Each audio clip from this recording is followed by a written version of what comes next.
Hello everyone, welcome back on my YouTube channel. मैं आज आप लोगों के लिए डी ट्रिपल एस बी में जो अभी टीजीटी कंप्यूटर साइंस का एग्ज़ाम हुआ था ना सितंबर में 2025 में ही, उसका जो जीके पार्ट था या पोर्शन के अलावा वो उसमें से जो क्वेश्चन पूछे गए थे ना, वो मैं आज आप लोगों के लिए करवाऊंगी। जीके में एक्चुअली हो क्या रहा है कि जो हमें पूछे जा रहे हैं ना, उस उन्हीं टॉपिक से रिलेटेड कहीं ना कहीं क्वेश्चंस पूछे जा रहे हैं अनदर एग्जाम्स में भी। जैसे कि अभी सितंबर में हो गया, तो अगस्त में जो एग्जाम हुए थे ना, जिन टॉपिक्स से क्वेश्चन बने थे और वो सितंबर में भी पूछे गए हैं, और अप्रैल मतलब कनेक्शन चलता जा रहा है। कई बार जीके के क्वेश्चन भी क्या हो रहे हैं, रिपीट हो जा रहे हैं, या ऑप्शंस में जो दिए गए हैं वो भी रिपीट हो जा रहे हैं। तो देखते हैं आज हम इसका, चलिए स्टार्ट करते हैं। क्वेश्चन नंबर 1 है कि 2019 में कौन सा केंद्र शासित प्रदेश बिना किसी विधानमंडल के स्थापित किया गया था? दमन और दीव, लद्दाख, चंडीगढ़ और पुडुचेरी। तो जो 2019 में बने थे ना, दो बने थे। जम्मू कश्मीर को एक साथ किया गया था और लद्दाख को अलग किया गया था। तो जो करेक्ट ऑप्शन हो जाएगा आप लोगों का, वो हो जाएगा सेकंड, लद्दाख बना था। इसके बाद आप लोगों का है, रणजीत सागर बांध निम्नलिखित में से किस राज्य में स्थित है? तो ये जो रणजीत सागर बांध है ना आप लोगों का, ये आपका रावी नदी पे है। पहले बात तो है रावी नदी, रावी नदी। और जो रावी नदी है ना, जम्मू कश्मीर प्लस पंजाब की जो सीमा है ना, उस पर बाउंड्री कह सकते हैं, उस पर है। तो ये, और जो रणजीत सागर बांध है ना, इसको हम थिन, कई बार ये वाला नाम भी पूछ लिया जाता है, थिन बांध भी कहते हैं। तो इसमें देखो पूछा गया किस राज्य में, तो पंजाब, राजस्थान, बिहार, महाराष्ट्र। तो ऑप्शन नंबर 1 पंजाब में ये हैगा, विद्युत परियोजना है इस बांध पर। तो ऑप्शन जो आपका 1 है बिल्कुल सही है। कई बार बोल लिया जाता है थिन बांध कहाँ पे है या किस नदी पे है, या रणजीत सागर बांध किस नदी पे है। तो बांधों से इसी टाइप के क्वेश्चन पूछे जाते हैं और एक एक क्वेश्चन जरूर पूछे जाते हैं, तो इस वाले टॉपिक को कवर कर लेना। उसके बाद है, भारतीय संविधान के अनुच्छेद 317 के अनुसार राज्य लोक सेवा आयोग के अध्यक्ष या किसी अन्य सदस्य को के द्वारा हटाया जा सकता है। तो जो राज्य लोकसभा जो हमारी होती है, राज्य में जो राज्य लोक सेवा आयोग होता है, उसमें जो किसी सदस्य का जब हमें चयन करना होता है ना, तो उस राज्य का जो राज्यपाल होता है, राज्यपाल, वो नियुक्ति करता है उसकी। जो सदस्य होते हैं ना, उनकी नियुक्ति तो राज्यपाल करता है, लेकिन उसको हटाने का अधिकार ना दिया गया है, बल्कि जो हटा सकता है ना राज्य लोक सेवा आयोग के सदस्य को, वो हमारे देश के राष्ट्रपति हटाते हैं, ना कि राज्यपाल। राज्यपाल बस नियुक्ति करता है, हटाते राष्ट्रपति हैं। तो करेक्ट ऑप्शन 1 हो जाएगा आप लोगों का इसका। इसके बाद है क्वेश्चन नंबर 4 है, कार्बन का कौन सा संस्करण अधिक अम्लीय है? अधिक अम्लीय है तो आप लोग देखो, ये जो PF2 जो 2 है ना, वो इसमें 33% रहता है अम्लीय। और जो SP है, SP में आप लोगों का 50% रहता है अम्लीयता। और जो SP3 है ना, इसमें 25% होता है अम्लीयता। ये वाला नहीं होता इसमें, ये कोई नहीं है, अम्लीयता का संस्करण नहीं है हमारे कार्बन में। तो ये 3 होते हैं और तीनों में आपका परसेंटेज ये होता है। तो सबसे ज़्यादा किसमें पूछा गया है कि अधिक अम्लीय कौन सा होता है, तो ऑप्शन नंबर 3 बिल्कुल करेक्ट है। FP3 में सबसे ज़्यादा, FP में ज़्यादा होता है आपका। ऑप्शन नंबर 3 बिल्कुल आपका करेक्ट है इसका। इसके बाद है, सिंधु और कान्हा मुर्मू भाइयों ने संथाल विद्रोह कब शुरू किया था, जो ब्रिटिश ईस्ट इंडिया कंपनी और जमींदारी व्यवस्था के विरुद्ध बड़ा सशस्त्र विद्रोह था। तो ये जो विद्रोह था ना, जो सिंधु और कान्हू ने किया था, कई इस क्वेश्चन को कई तरीके से पूछ सकता है एग्जामिनर कि संथाल विद्रोह किसने किया था, तो सिंधु और कान्हू ने किया था। किसके खिलाफ किया गया था संथाल विद्रोह, तो ब्रिटिश ईस्ट इंडिया कंपनी के खिलाफ और जमींदारी व्यवस्था के खिलाफ विरुद्ध किया गया था। और कैसा विद्रोह था, सशस्त्र, जिसमें ये अस्त्र शस्त्र आपका प्रयोग किया गया था।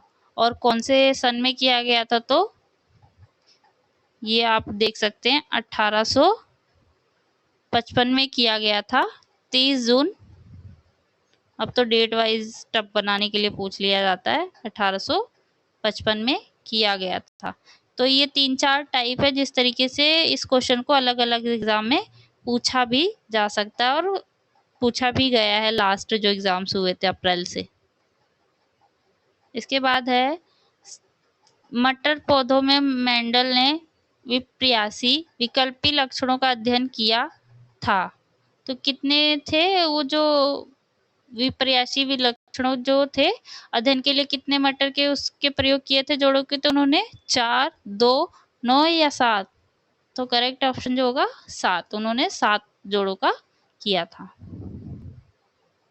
इसके बाद है क्वेश्चन नंबर 7 है डिब्बाबंद खाद्य पदार्थों और पेय पदार्थों को लंबे समय तक ताजा रखने के लिए अक्सर निम्नलिखित में से कौन सा अम्ल मिलाया जाता है, तो दैनिक अम्ल,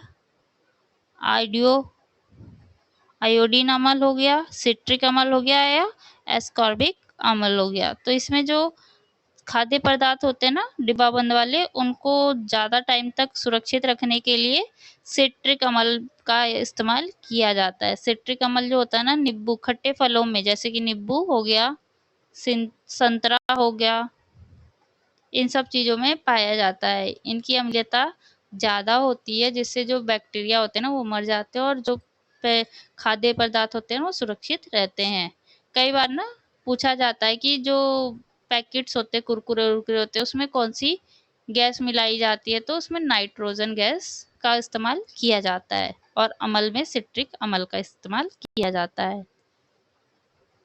क्वेश्चन नंबर 8 है जून 2024 में बेंगलुरु के एम चिन्नास्वामी स्टेडियम में दक्षिण अफ्रीका के खिलाफ दूसरे ओडीआई के दौरान लगातार 2 ओडीआई शतक रिकॉर्ड बनाने वाली पहली भारतीय महिला कौन बनी।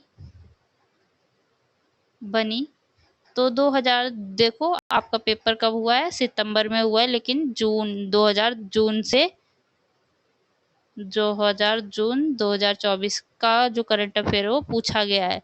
तो इसका जो करेक्ट ऑप्शन है वो तो है स्मृति मंधाना है। तो आप लोग देख लेना करंट अफेयर, कम से कम 1 ईयर का तो करके जाना आप लोग। 1 ईयर का करंट अफेयर मस्ट है, आप लोगों को करके ही जाना होगा तभी कवर हो पाएगा। इसके बाद आपका क्वेश्चन है 9th, सरकार द्वारा करों के रूप में आयात पर लगाए जाने वाले प्रतिबंध को डैश कहा जाता है, उत्पादक शुल्क, टैरिफिक बाधा, प्रतिबंधित राजस्व या टैरिफ। तो क्या कहा जाता है, ऑप्शन नंबर 4 टैरिफ लगाता है। जब आयात करी जाती है ना वस्तुएं तो टैरिफ लगता है। अभी ये बहुत चर्चा में है न्यूज़ में ट्रंप की वजह से, तो इस वजह से क्वेश्चन फ्रेम हुआ है। इसके बाद क्वेश्चन नंबर 10, 1927 में इंग्लैंड के ब्रिटिश सरकार ने भारत के राजनीतिक भविष्य का फैसला करने के लिए डैश अध्यक्षता में एक आयोग भेजने का निर्णय लिया था। कौन थे वो, चार्ल्स। देखो कब किया गया था, 1927 में ब्रिटिश सरकार ने भेजा था भारत के राजनीतिक भविष्य के लिए।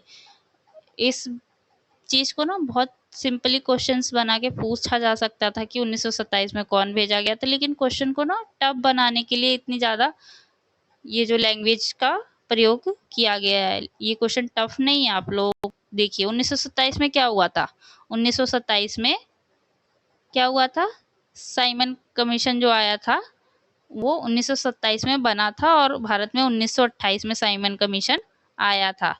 तो 1927 में इंग्लैंड में ये बना दिया गया था। तो सीधे सीधे बोला गया कि इसका अध्यक्ष कौन था, तो हमें क्या करना होगा, ऑप्शन के थ्रू जाना होगा। लेकिन क्वेश्चन को टफ बनाने के लिए ऐसे घुमा फिरा के पूछा गया है, ये क्वेश्चन टफ नहीं है आप लोगों का। सर चार्ल्स हार्डिंग थे, सर जॉर्ज कर्जन थे, सर जॉन साइमन थे, या सर लुई माउंटबेटन थे? तो कौन थे? सर जॉन साइमन थे। साइमन कमीशन गठन किया गया था, तो उनके अध्यक्ष सर जॉन साइमन थे, जो 1927 में इंग्लैंड में गठित किया गया था, भारत में 1928 में आए थे।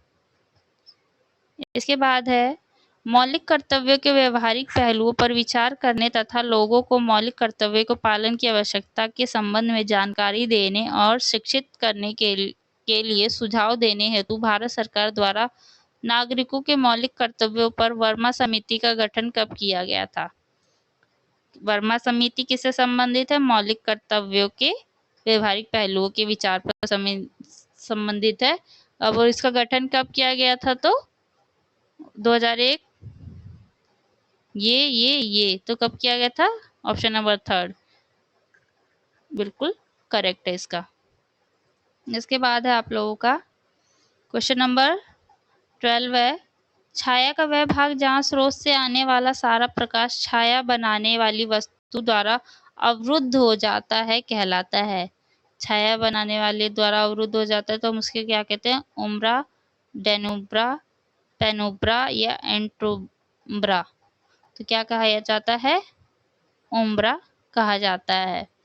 उम्ब्रा कहा जाता है। इसके बाद जो आपका एटुम्बा होता है ना, इसका जो होता है ये उम्ब्रा के आगे वाला क्षेत्र को कहा जाता है। उम्ब्रा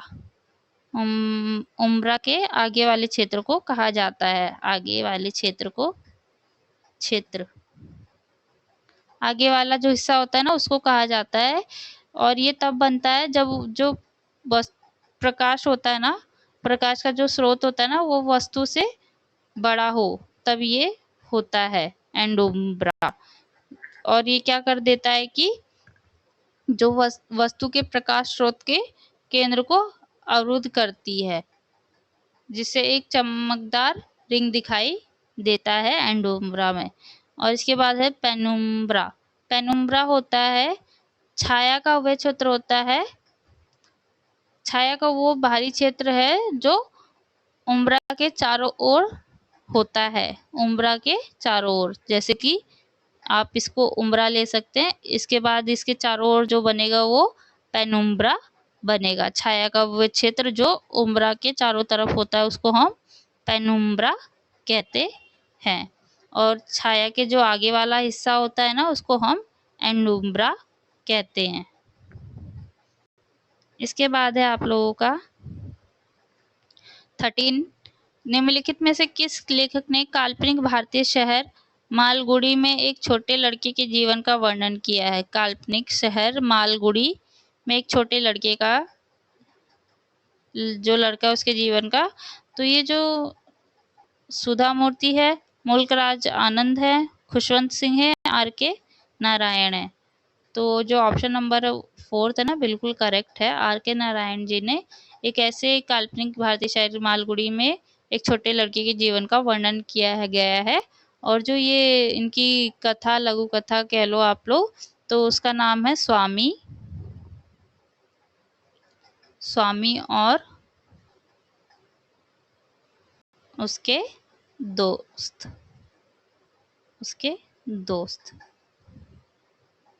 एक मिनट, दोस्त। ये जो लड़का होता है ना उसका नाम स्वामी होता है और उसके दोस्तों के बारे में इसमें बताया गया है। इसके बाद है 14 है, खजुराहो स्मारक 10वीं और 11वीं शताब्दी में डैश वंश द्वारा नागर शैली में बनवाए गए थे। तो जो खजुराहो का आप लोगों ने अगर डायरेक्ट किया होगा तो एमपी में है, मध्य प्रदेश में पड़ता है ये, जहाँ पे बने हुए ज़्यादातर। तो इसके जो खजुराहो के थे वो कौन थे? तो सातवाहन थे, चंदेल थे, होलकर थे या सोलंकी थे? तो जो खजुराहो के थे वो चंदेल वंश थे। इन्होंने नागर शैली में बहुत सारे मंदिर, हिंदू मंदिर बनवाए हैं जो इनके ही उससे प्रसिद्ध हैं। जो उत्तर में जो शैली अपनाई जाती थी ना उसको नागर शैली कहा जाता था। नागर शैली नागर शैली, और जो दक्षिण में थी ना, दक्षिण में द्रविड़ द्रविड़ शैली अपनाई जाती थी। तो ये बहुत इजी है। द से दक्षिण, द से द्रविड़ शैली दक्षिण में, उत्तर की नागर शैली ऊपर वाला याद करना है आपको। इसके बाद है आप लोगों का 15 है, विश्व स्वास्थ्य संगठन WHO कुष्ठ रोग को उन्मूलन एक महत्वपूर्ण सार्वजनिक स्वास्थ्य उपलब्धि के लिए सत्यापन प्राप्त करने वाला विश्व का पहला देश कौन सा है? विश्व का कौन सा देश है? तो जॉर्डन, फिलीपींस, जापान, भारत। तो इसका जो ऑप्शन नंबर 1 है बिल्कुल करेक्ट है। WHO ने ही किया था, अभी ये करंट अफेयर में रहा था कुछ महीने पहले का, इसलिए आपका ऑप्शन फर्स्ट बिल्कुल करेक्ट है। इसके बाद है नेपाल हिमालय डैश और तीस्ता नदियों द्वारा सीमांकित है। तो इसमें आप लोग देखो, जो हम क्षैतिज विभाजन, मतलब इस तरीके से जो विभाजन होता है ना हिमालय का, वो 4 भागों में विभाजित है। ये हो गया। जो चालू होता है ना, पहले सिंधु नदी आती है, सिंधु, सतलज नदी, इसके बाद काली नदी आती है, इसके बाद जो आपका आता है तीस्ता नदी, जो कि सिक्किम में पड़ती है, इसके बाद ब्रह्मपुत्र नदी, यहाँ पे लिख रही हूँ मैं, ब्रह्मपुत्र, देख लेना आप लोग, ये इस तरीके से लिखा जाता है, ब्रह्मपुत्र नदी।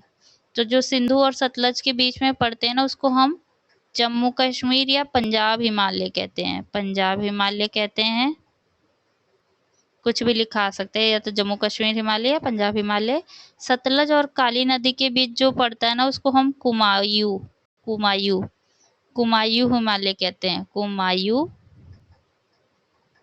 कुमायूं हिमालय कहा जाता है। और काली और तीस्ता नदी के बीच जो नेपाल हिमालय पड़ता है, उसको नेपाल हिमालय कहा जाता है। इसके बाद तीस्ता और ब्रह्मपुत्र नदी के बीच जो पड़ता है, उसको हम पूर्वी हिमालय या असम हिमालय कहते हैं। तो इस तरीके से इसका विभाजन किया जाता है, और ये बहुत बार पूछा जाता है, तो आप लोग अच्छे से कर लेना। ये 4 पार्ट हैं इसके। तो देखो आप, हिमालय और नेपाल हिमालय डैश और डैश नदियों के द्वारा सीमांकित करते हैं, तो कौन सा आएगा नेपाल हिमालय में? एक काली और एक तीस्ता नदी। तो ऑप्शन क्या हो जाएगा? फर्स्ट होगा, काली नदी और तीस्ता नदियों के बीच नेपाल हिमालय आता है। इसके बाद है क्वेश्चन नंबर 17 है, भारत में हाइपरसोनिक मिसाइल परीक्षण के संबंध में निम्नलिखित में से कौन सा कथन गलत है? गलत बताना है आप लोगों को इसमें। फर्स्ट ऑप्शन देखो, ये हाइपरसोनिक मिसाइल सशस्त्र बलों के लिए 1500 किलोमीटर से अधिक रेंज तक विभिन्न पेलोड ले जाने के लिए डिजाइन की गई है। इस मिसाइल को हैदराबाद स्थित doctor APJ Abdul Kalam missile complex की प्रयोगशालाओं के साथ साथ DRDO की अन्य प्रयोगशालाओं और उद्योग भागीदारी द्वारा स्वदेशी रूप से विकसित किया गया है। इस सफलता से भारत, USA, रूस और चीन जैसे एलीट देशों के समूह में शामिल हो गया है। नवंबर 2024 में भारतीय अंतरिक्ष अनुसंधान संगठन इसरो ने भारत की पहली लंबी रेंज की हाइपरसोनिक मिसाइल का सफल उड़ान परीक्षण किया।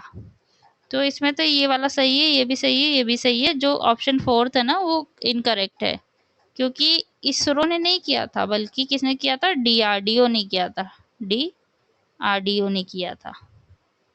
तो ये वाला जो है करेक्ट है, गलत बताना था मैं। इसके बाद है क्वेश्चन नंबर 18, मार्च 2025 तक प्राप्त जानकारी के अनुसार भारत के केंद्रीय विदेश मंत्री कौन है? तो भाई, विदेश मंत्री बहुत पूछे जाते हैं, तो आप लोग याद कर लेना। वैसे तो सबको ही पता होगा विदेश मंत्री कौन है, तो डॉक्टर सुब्रमण्यम जयशंकर हमारे विदेश मंत्री हैं। शिवराज सिंह जो चौहान है, वो कृषि और किसान मंत्रालय संभालते हैं, इसके साथ साथ अन्य मंत्रालय भी संभालते हैं, तो आप लोग उसको देख लेना। और पीयूष गोयल जो है, वो हमारे वाणिज्य वाले हैं, वाणिज्य मतलब वाणिज्य और उद्योग मंत्रालय जो है, साथ में उद्योग मंत्रालय, और इसके साथ साथ बहुत सारे संभालते हैं। धर्मेंद्र प्रधान जो हमारे शिक्षा मंत्री हैं, शिक्षा मंत्री हैं। इनके साथ साथ ये लोग और भी मंत्रालय देखते हैं, तो ये लोग आप लोग याद कर लेना। एक तो ये मंत्री वाले, और दूसरे जो होते हैं गवर्नर जनरल और सीएम, सबके याद कर लेना। जितने भी हमारे यूटी और स्टेट है तो पूछे जाते हैं। इसके बाद है क्वेश्चन नंबर 19, भारत में 2016-17 से निम्नलिखित में से किसे प्राप्ति बजट में विलय कर दिया गया? तो प्राप्ति परिसंपत्तियों का विवरण, बाह्य सहायता विवरण, परित्यक्त राजस्व विवरण या पूंजीगत प्राप्तियों का विवरण। तो 2016-17 में जो किया गया था ना, वो ऑप्शन नंबर 2 बाह्य सहायता विवरण को किया गया था। इसके बाद आज का लास्ट क्वेश्चन जो है वो है 20, निम्नलिखित में से कौन सी नदी राजस्थान और गुजरात से होकर बहती है? राजस्थान और गुजरात से बताना। लूनी और ताप्ती, लूनी और लूनी ऐसे तो लिखा है, लेकिन लूनी पढ़ा जाता है। साबरमती, ताप्ती और नर्मदा, ताप्ती और बेतवा। तो जो बेतवा नदी है ना, तो वो तो मध्य प्रदेश है, ताप्ती हमारी गुजरात में, ठीक है। ताप्ती और नर्मदा दोनों ही गुजरात से होके जाती हैं, मध्य प्रदेश टू गुजरात जाती हैं हमारी। जो लूनी राजस्थान, जो लूनी है ना, वो गुजरात के कच्छ से कच्छ होता है ना, कच्छ, वहां से निकलती है और समाप्त हो जाती है वहीं पे। और ताप्ती गुजरात से। तो यहाँ पे राजस्थान पूछा गया है और गुजरात, तो ऑप्शन 2 हो जाएगा लूनी और साबरमती। तो जो लूनी नदी है ना, वो कच्छ से निकलती है गुजरात के, और जो साबरमती है ना, वो राजस्थान के उदयपुर का जो जिला है ना, वहां से निकलती है, उदयपुर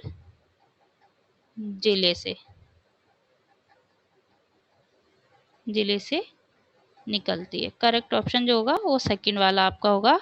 लूनी जो है वो पुष्कर घाटी से निकलती है और गुजरात के कच्छ में जाके समाप्त हो जाती है। ये रहा आपका, आज ये आपका रहा है। पीडीएफ के लिए अगर आप लोगों ने टेलीग्राम चैनल ज्वाइन कर लिया तो मैं वहाँ पे शेयर कर दूंगी, और नहीं किया है तो आप लोग जो हमारा यूट्यूब है ना, उसमें डिस्क्रिप्शन में ही मेंशन है लिंक, वहाँ से जाके ज्वाइन कर लेना। और कोई क्वेश्चन हो तो आप लोग बता सकते हैं, मैं बता दूंगी। अगर मुझे पता है, पूछ सकते हैं आप सभी। और आज का फीडबैक देना जरूर बताइए कि आप लोगों को जीके की क्लास ऐसी डेली सही लग रही है, तो मैं आप लोगों के लिए कंटिन्यू रखूं। अदरवाइज तो हिंदी की मैं रोज अपलोड करती हूँ, वो आप लोग करना। आगे मैं और भी सारे सब्जेक्ट्स के अब स्टार्ट करूँगी। चलिए, आज के लिए थैंक यू।